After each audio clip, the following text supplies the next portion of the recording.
Hi friends, MK motivation സ്റ്റോറിയിലേക്ക് എല്ലാവർക്കും സ്വാഗതം. ഞാനിന്ന് പറയുന്നത് ഒരു രാജാവിൻ്റെ കഥയാണ്. അദ്ദേഹം തൻ്റെ നാട്ടിലുള്ള ചിത്രകാരന്മാരെയെല്ലാം വിളിച്ചുകൂട്ടി ഒരു വിളംബരം നടത്തി. മറ്റൊന്നുമല്ല, അദ്ദേഹത്തിന് ഏറ്റവും ശാന്തമായ ഒരു ചിത്രം വേണം. ആ ചിത്രം കണ്ടു കഴിഞ്ഞാൽ ആളുകളുടെ മനസ്സിലേക്ക് ഏറ്റവും കൂടുതലായി കടന്നു വരേണ്ടത് ശാന്തത എന്ന വാക്കാണ്.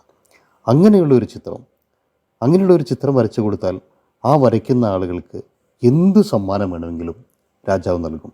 സ്വർണമോ മുത്തോ വൈരമോ എന്താണ് അവർ ചോദിക്കുന്നത്, ആ സമ്മാനം അദ്ദേഹം അവർക്ക് നൽകും. ഇതാണ് വിളംബരം.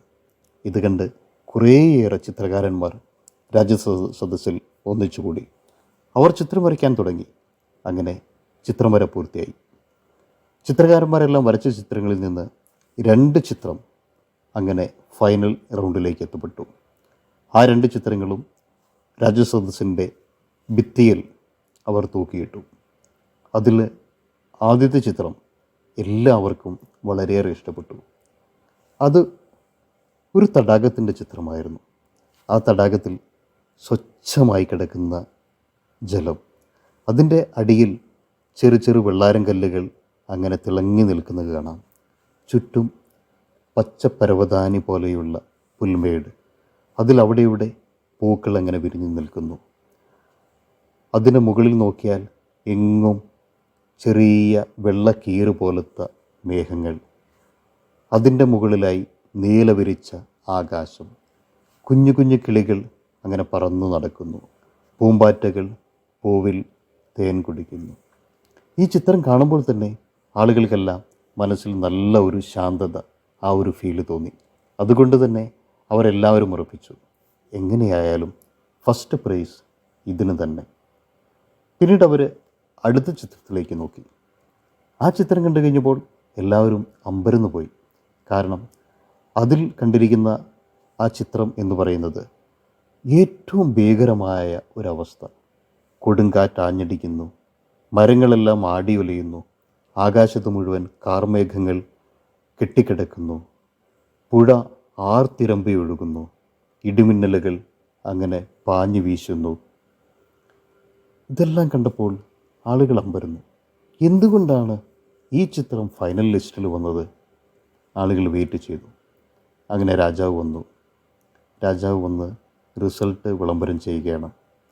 അദ്ദേഹം എല്ലാവരും നോക്കിയിട്ട് പറഞ്ഞു, ഇതിൽ ശാന്തത എന്ന ഒരു കൺസെപ്റ്റ് ഞാൻ വെച്ചപ്പോൾ ഞാനിതിൽ ഫസ്റ്റായി തിരഞ്ഞെടുത്തിരിക്കുന്നത് 2ാമത്തെ ചിത്രമാണ്.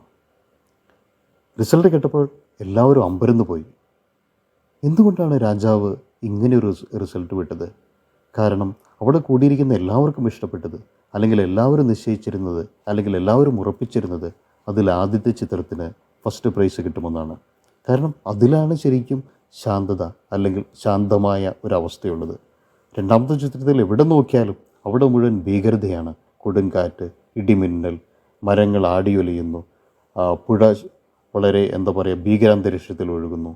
ഇതൊക്കെ കാണുമ്പോൾ എങ്ങനെയാണ് ശാന്തതയ്ക്ക് സമ്മാനം കൊടുക്കുക? അവർ അങ്ങോട്ടും ഇങ്ങോട്ടും പെറുപെറുത്തു. രാജാവിനോട് നേരിട്ട് ചോദിക്കാൻ കഴിയില്ല, കാരണം അദ്ദേഹം രാജ്യത്തെ രാജാവാണ്.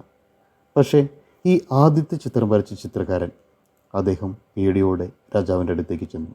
എന്നിട്ട് പറഞ്ഞു, പ്രഭു ക്ഷമിക്കണം, അങ്ങയോട് ചോദിക്കാൻ പാടില്ല എന്നറിയാം.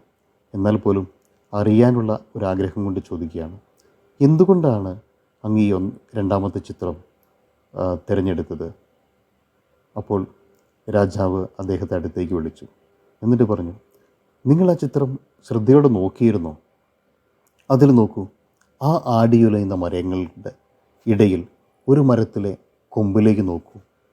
അവിടെ ഒരു പക്ഷിക്കൂട്. ആ പക്ഷിക്കൂട്ടിൽ ആ തള്ളപ്പക്ഷി തൻ്റെ കുഞ്ഞുങ്ങൾക്ക് ഭക്ഷണം കൊടുക്കുന്നത് നിങ്ങൾ കണ്ടില്ലേ? ആ തള്ളപ്പക്ഷിയെ ശ്രദ്ധിക്കൂ, അത് മറ്റൊന്നും ശ്രദ്ധിക്കുന്നില്ല. ഇതിൻ്റെ ചുറ്റും ഇത്രയേറെ പ്രശ്നങ്ങൾ നടക്കുന്നു, അല്ലെങ്കിൽ ഇത്രയേറെ പ്രക്ഷുബ്ധമായ അന്തരീക്ഷമാണ്.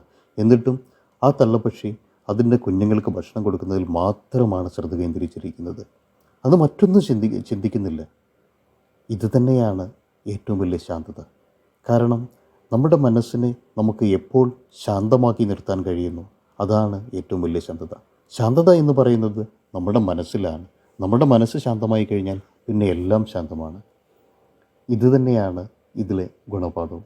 വളരെ ചെറിയൊരു കഥയാണ്, എന്നാൽ പോലും നമുക്കറിയാം നമ്മളെപ്പോഴും ശാന്തത തേടി അലയുന്നവരാണ്. നമ്മൾ പല സ്ഥലത്തേക്കും യാത്ര ചെയ്യുന്നു. ബീച്ചുകൾ, അല്ലെങ്കിൽ വലിയ വലിയ പർവ്വതങ്ങൾ, മലമുകൾ, പാർക്കുകൾ, അങ്ങനെ പല സ്ഥലത്തും, വിജനമായ സ്ഥലത്തും ഒക്കെ നമ്മൾ ശാന്തത തേടി പോകാറുണ്ട്. പക്ഷെ നമുക്ക് അവിടെയൊക്കെ ശാന്തത കിട്ടാറുണ്ടോ? അപ്പോൾ നമ്മൾ തിരിച്ചറിയേണ്ട കാര്യം എന്താണ്? നമ്മുടെ മനസ്സ്, അവിടെയാണ് നമുക്ക് ശാന്തത കിട്ടുക. നമ്മുടെ മനസ്സിനെ നമ്മൾ ശാന്തമാക്കാൻ പഠിച്ചു കഴിഞ്ഞാൽ നമ്മുടെ ജീവിതം നമുക്ക് ശാന്തമായി, അല്ലെങ്കിൽ സ്വച്ഛമായി ഒഴുകുന്ന ഒരു പുഴ പോലെ നമുക്ക് കൊണ്ടുപോകാൻ പറ്റും. അപ്പോൾ എൻ്റെ ഈ കഥ എല്ലാവർക്കും ഇഷ്ടപ്പെട്ടെന്ന് കരുതുന്നു. തീർച്ചയായിട്ടും നിങ്ങൾക്ക് ഈ കഥ ഇഷ്ടപ്പെട്ടെങ്കിൽ കൂടുതൽ നല്ല കഥകൾ കേൾക്കുന്നതിനായി അല്ലെങ്കിൽ കിട്ടുന്നതിനായി ഈ ചാനൽ സബ്സ്ക്രൈബ് ചെയ്യുക. നിങ്ങളുടെ അഭിപ്രായങ്ങൾ കമൻറ്റായി എഴുതുക. അതുപോലെ ചാനൽ ലൈക്ക് ചെയ്യുക. Thank you.